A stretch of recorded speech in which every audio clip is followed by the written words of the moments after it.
भारत का इतिहास हजारों वर्ष पुराना है, इसलिए सत्य कथा भी कई लोगों को दंत कथा लगने लगती हैं। कुछ ऐसा ही चित्तौड़गढ़ दुर्ग के निर्माण की कहानी भी लोगों को दंत कथा लगती है। वनवास के दौरान पांडव इधर उधर घूमते हुए एक विशाल पठार पर पहुंचे, जो चारों तरफ से घने जंगल से घिरा हुआ था। भीम ने देखा कि वहां पर बाबा निर्भयानाथ जी आग लगाकर बैठे और तपस्या में लीन हैं। भीमनाथ बाबा से बहुत प्रभावित हुआ, क्योंकि वह गुरु गोरखनाथ के चमत्कारों से परिचित था। महाबली भीमनाथ बाबा के पास गया और पारस प्राप्त की कामना करने लगा। नाथ बाबा ने जवाब दिया, इसके लिए आपको परीक्षा देनी होगी। महाबली भीम इसके लिए तैयार था।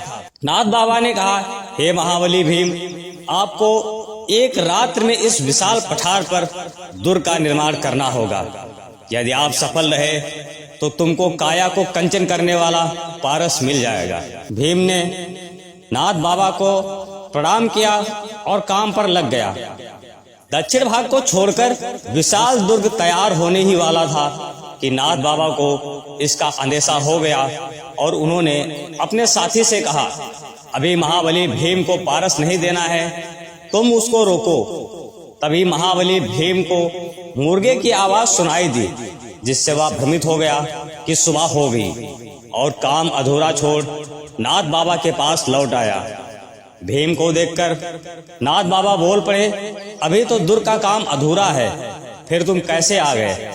भीम ने जवाब दिया, हे गुरुदेव, मुर्गे की आवाज सुनकर मुझे लगा सुबह हो गई है।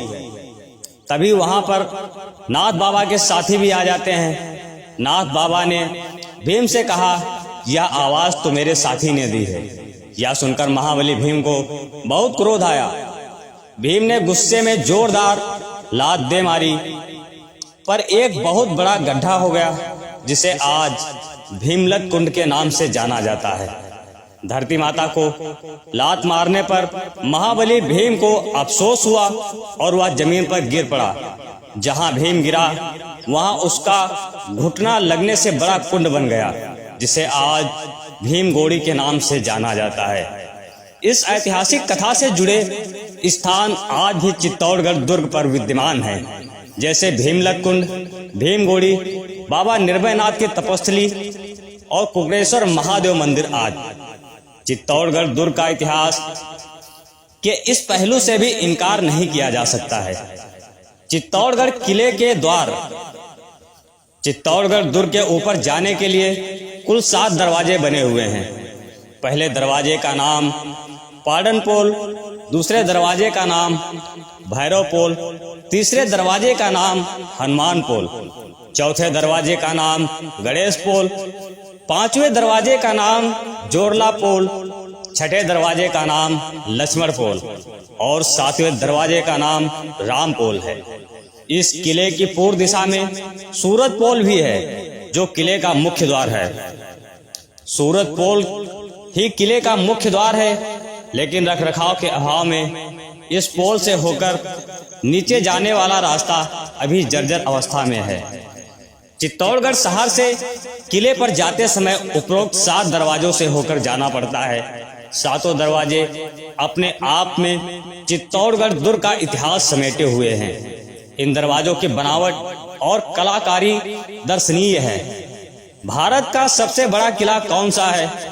क्षेत्रफल की दृष्टि से चित्तौड़गढ़ दुर्ग एशिया का सबसे बड़ा किला है। इसके लिए एक कहावत है, गढ़ तो चित्तौड़गढ़, बाकी सब गढ़ैया। इसकी बनावट, बड़ा आकार और सामरिक स्थिति देखकर इसको सभी गढ़ों का सिरमौर कहा जाता है।